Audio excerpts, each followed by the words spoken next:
Gemini, hello there, my beautiful friends. We're going to do your general tarot reading for early to mid February 2026. Thank you so much for joining me today. You know, I appreciate each and every single one of you. So let's get right down to business as always and start you off with an oracle card here, just so we can dip our toes in the energy and see what's happening for the lovely Gemini collective. Hope you're all doing fabulous and fantastic, my friends. Let's get it going here. My guide, spirit team, talk to me. What do we got for these beautiful Geminis in early to mid-February? What energies, messages, insights can we take a little peek at? And yeah, we're just going to take a real quick look at this first card. Then we'll get into the full reading itself. And at the very end, I'll pull you a bonus card from the Shadowland Tarot just to see what might be in the shadows or what shadow work you can lean into, which is always interesting. So let's get it going here. Let's rock and see what we got for Gemini early to mid-February. What's the vibe here for my good friends? What's the energy looking like? There we go. Nice and quick. Ooh, all right. You got Lady Luck showing up now. She doesn't visit often. She doesn't pop out often for any sign, actually. So whenever I see her, I'm like, ooh, all right, that looks good. And it ties in kind of with what I was seeing for you last week, actually, where the energy's kind of feeling to take a risk or a gamble on something.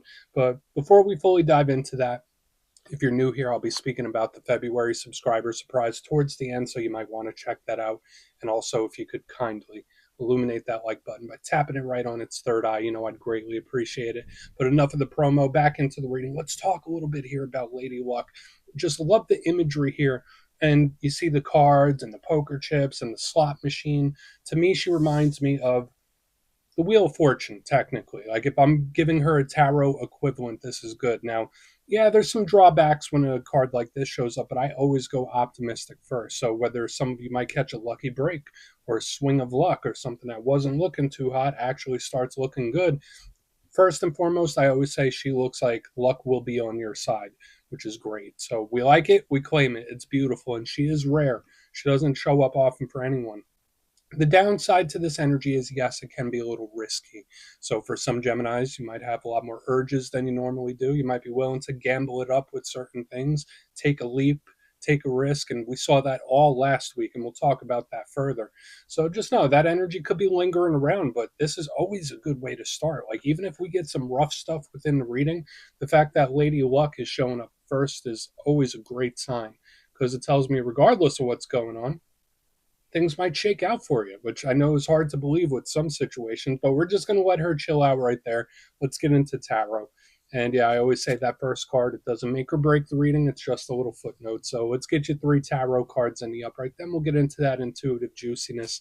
Shuffle it up one time here for Gemini. What do we got? And while we get this deck shuffled up and ready to go, let's talk about last week's reading. So yeah, it was a little wild. I've been looking forward to doing this reading for you, because last week's reading was titled A Big Risk. So similar to with Lady Luck, like, hey, should I try my luck, or screw it, I'm just going to do it. There was that big energy all throughout the reading last week. So you might have a lot of urges in this time, especially if that energy bleeds through, which it might be. But again, sometimes risks are a good thing, right? Sometimes a calculated risk could actually work out in your benefit.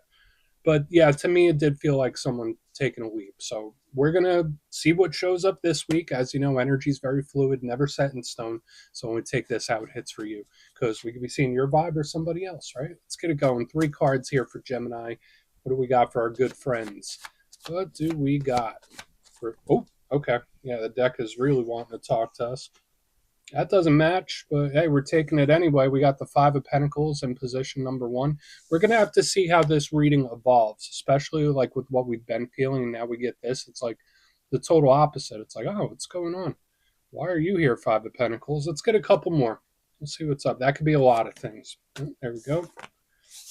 Chariot. Yeah, this could be the shift.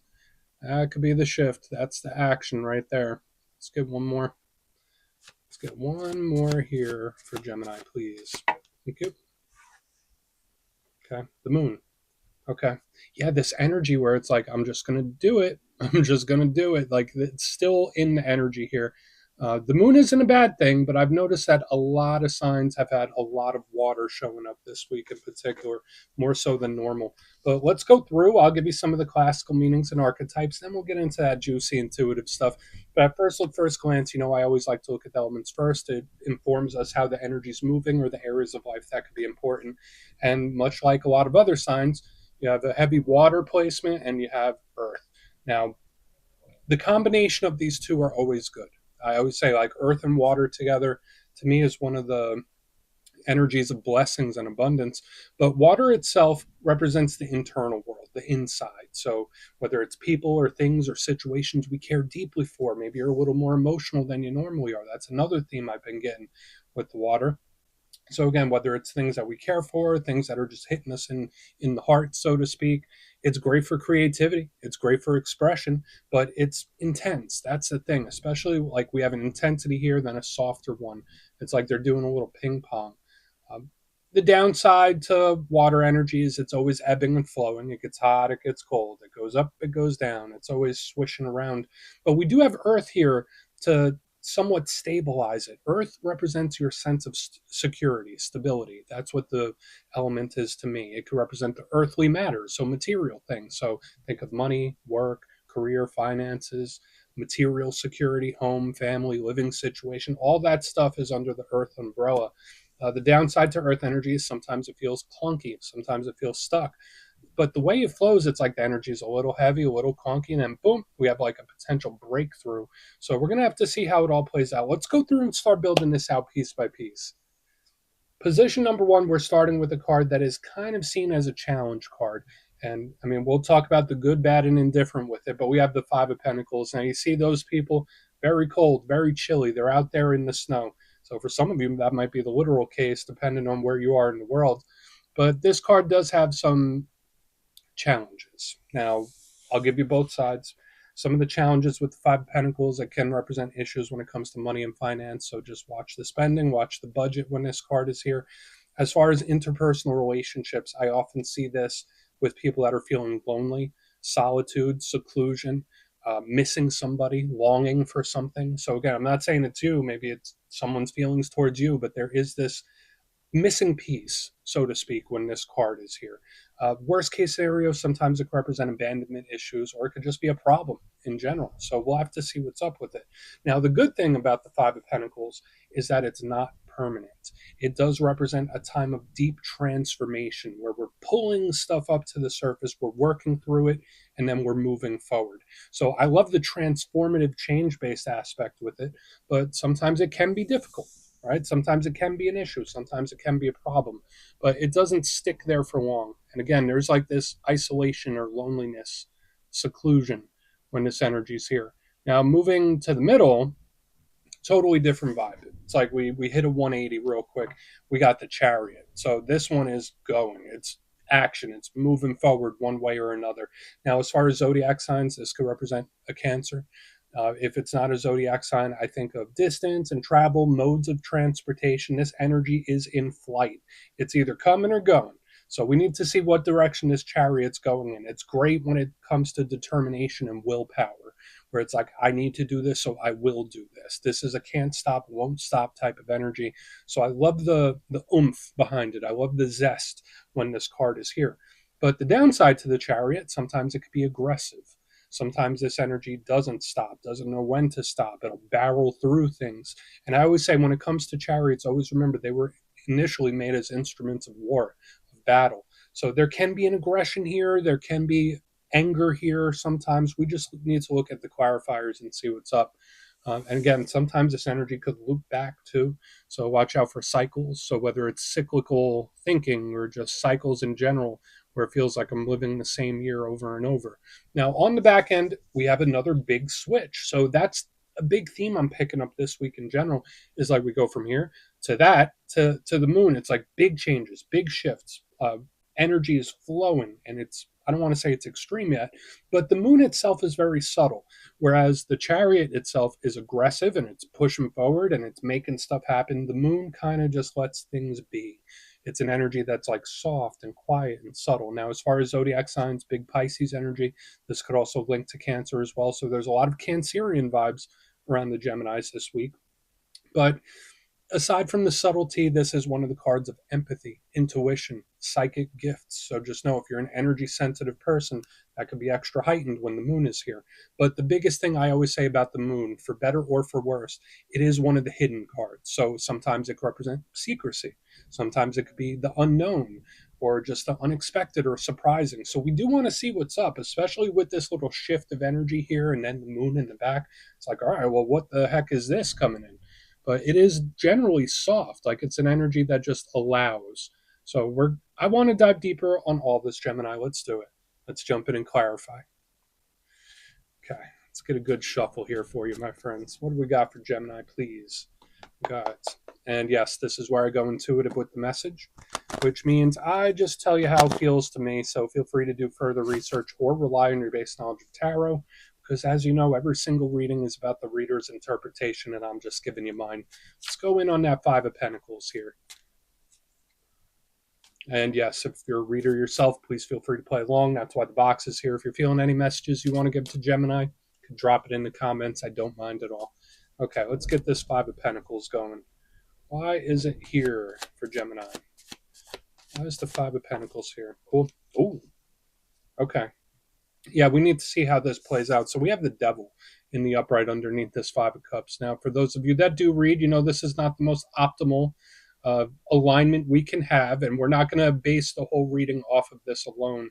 Now, the Devil, especially with the Five of Pentacles, definitely watch out for work-related, money-related things, because this energy here is like, ooh, like there's something here around the material world that could be a little dicey. But the Devil, if you're connected to a Capricorn, then this isn't really a rough thing, because the Capricorns get this card due to the goat symbolism. And aside from the Devil card representing the material world and material aspects, if it's an issue, if it's a problem, if it's a habit, it's something that's been around for a long time. This is an energy that's very difficult to shift out of. It's an energy that's very difficult to change. So, like when I see the Five of Pentacles with the Devil, it's like, oh, yeah, this isn't new. I've been dealing with this for quite a while. So, could it be a problem? Absolutely. Could it be a situation that should be taken seriously? Absolutely. But at the same time, there's something about it that doesn't feel new. So, for some of you, if you are going through certain things, there might be something about it where it reminds you of things you've already been through. It's like I'm reliving something. That's the big vibe I'm picking up. So we do have a problem here or a situation, but remember, we do have the shifting, changing energy pretty rapidly, which I think is good. Watch out for feeling stuck, especially the isolation too. Like there's the longing that I'm speaking about. Um, could this sometimes be jealousy and obsession too? Sure. Not saying that's you. It could be somebody else. Always keep that in mind. But this is something where it's not new. So if it is a situation or a problem, if it is one that seems new, there's something about it where you've dealt with similar before, or this is just something that's very difficult to shake. It's a behavior, a thought process, a problem that's just very difficult to shake. Let's keep moving forward. Let's see what the Chariot has. So maybe it'll improve as we move further. So why is the Chariot here? Good thing we had Lady Luck in the beginning, right? So let's keep moving here. Why do we have the Chariot? Why is it here for my good friends? Thank you. All right. So for some of you, either this is really good, or I don't buy it. Okay. Because I go from this Devil, this lodged in energy, to the Chariot and the Six of Wands, where it's like I go from this to this in like the snap of a finger, where it's like, yeah, no, I'm over it. Oh, no, it's totally cool. Everything's fine now. Like, don't worry. Yeah, no, that's all resolved. Like, that's how this feels to me. Now, for some of you, could you be moving forward? Absolutely, it can. But to me, it feels like it happens too quick. Now, there is no timeline or pacing that's solid when it comes to problems or situations or behaviors and habits. Like it's always a process, it's not linear. But this to me is making it seem like someone's convincing themselves that it is. Like, oh yeah, no, that was just a little hiccup. That was a little mistake. Don't worry about that. Like everything's fine now. That's the vibe. Now, if you're truly in this energy, for some of you, this can represent snapping out of it, which would be a good thing, where it's like, I was feeling like this for a long time. Boom, now I feel fresh and new. So if that's true, beautiful, claimable. I love it. Where it's like I wake up one day and I feel much better, totally different. But then at the same time, I hope it's not a mistake of some kind. We're going to see when we get to the moon, like if someone makes a little hiccup or a little mistake of some sort, because now that's starting to creep in under the energy. Because the energy is just super rapid, and with the riskiness I saw last week and the lady luck in the beginning, this is an energy where it slips up. Now, for some of you, that could definitely be another person where they feel like they messed something up for sure. Um, but there's this energy where it's like kind of it's trying to brush something under the rug. No judgment here. I don't want anyone to get misconstrued with what I really mean. There's no judgment about this, but that's just how the energy is presenting. Like, yeah, no, no, don't worry about it. Don't worry about it. We don't got to talk about that. Like, that's in the past. Don't worry. Let's keep going. So hopefully that's true. Hopefully that's true. But let's go in on the moon. It's just odd where it goes from this way, and then it's like, oh, poof, gone. So let's see what the moon has. Then we'll do a quick little recap before we get into the shadow. So why is the moon here? Okay. Okay, Three of Wands in reverse. Like this energy is acting very erratic.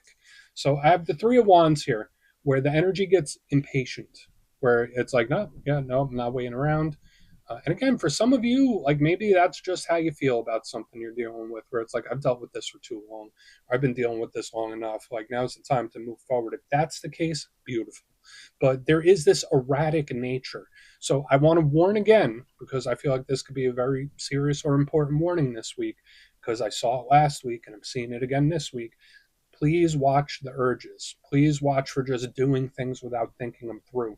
Because if that's not you, if you're in a very solid, stable place right now, this could be someone else where they're going to do something or say something and then they're going to regret it. Like that's how it feels. It feels like a mistake to me. So just keep that on the edge of your mind as you move through the week. There could be certain things where it's like, if I don't think it through, I might regret this.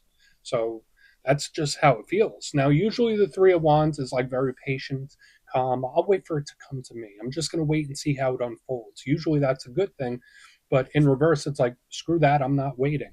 So it's like we go from here. Then there's like this cyclical thing and then erratic. It's just very erratic here. So let's go through and do a quick recap. There are some warnings here that I think are important. Potential mishaps or people regretting things that they've done. So for some of you, maybe that's just it. Maybe someone you're dealing with is regretting certain things or behaviors that they've done. But let's go through and do a quick recap. Then we'll get into the shadow. If you kindly look in the box, lots of different energy showing up this week, so it does feel pretty intense. But if you kindly look in the box, position number one, we got the Five of Pentacles with the Devil. This doesn't feel like something that's brand new. If it's some sort of cycle of someone's behavior, or it's something that somebody's been dealing with for quite a while, it does feel problematic here.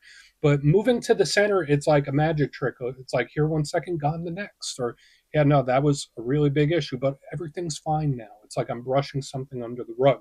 Now, best case scenario for some of you, this could be waking up feeling like a new person. I hope that's the case if you've been dealing with something like this. I really do. But there's also an aspect about it where it's like, really? Really? No judgment. In on the back end though, we have the moon with the Three of Wands, and this energy is just very erratic to me. It's like doing this and then that and then this. It's like it's hard to predict which way it's going to go. So to me, it either feels like somebody that might make a mistake and regret something, or they already do. But the energy is just very erratic. So there is a warning here, especially about urges and doing things without thinking them through. So please take a screenshot if you want to look into it further. Let's see what's in the shadows. Okay, let's get a good shuffle here. What do we got for Gemini, please? And yes, I always like to pull one shadow card at the very end just to see whether it's something within you or something you don't quite see. Shadow cards don't always have to be a challenge. They could be a good thing too. So let's get you one. And yeah, if you made it to this point in the reading, please feel free to check out channel memberships. I'll put a link for it in the comments below. It's a beautiful way to support the channel. I have much love for all my channel members. Okay, let's see what we got here. What's happening for Gemini? Okay. Yeah. So it fits the theme we've been seeing for weeks now. So it's not a bad card, and I'll give you the positives of it, but we do have the Three of Cups. Now, the good thing about this card, it's celebrating, it's having a good time. So hopefully for some of you, that's the case, especially if this is all positive things that are coming towards you. But the downside with the Three of Cups, it can speak about excess. It can represent pleasure seeking, which is something I saw last week, where someone, they just want to feel good. They just want to feel better. So it's like, we'll cover this devil up. We're just going to ignore this devil, and, that never existed. There's like that little theme that's showing up this week. And I'm not trying to call anyone out, but I'm just being realistic with the shadow side of this card, because the Three of Cups can definitely overdo it, where it's an energy. There's nothing wrong with having fun. There's nothing wrong with feeling good. Nothing wrong with having a good time. But the Three of Cups can overdo it sometimes. So just watch the temptations, watch the urges for sure when we see this. Or sometimes it could even be a funky group dynamic with the Three of Cups. But we're just going to leave it at that, Gemini. That's what I have for you this week. Don't click away just yet, though. I'm going to give you the details. The February subscriber surprise. If you would like further insight on your situation, you could book a personal reading with me at my website, mastermetaphysics.com, so we could have a little chat. My February calendar is up, so go check that out. They usually go pretty quick. But for the February subscriber surprise, we're doing a nice different style this month. We're doing a winner's choice. So the winners, which will be 3, will have their choice of the Tarot of the Owls, the Gilded Tarot Royale, or a handmade crystal pendant from my shop, mastermetaphysics.com, once again. So if you'd like to get your name in for this, it's 2 simple things. As always, my friends, first, you must be subscribed. And second, let me know down in the comments, out of all the cards we saw in this week's reading, which one caught your attention the most, whether it really inspired you or hit you right in your feelings. Anyone that stood out to you, and you'll be entered to win. And at the end of the month, the winners will be announced in my community tab. As always, my friends, much love, and I'll see you soon.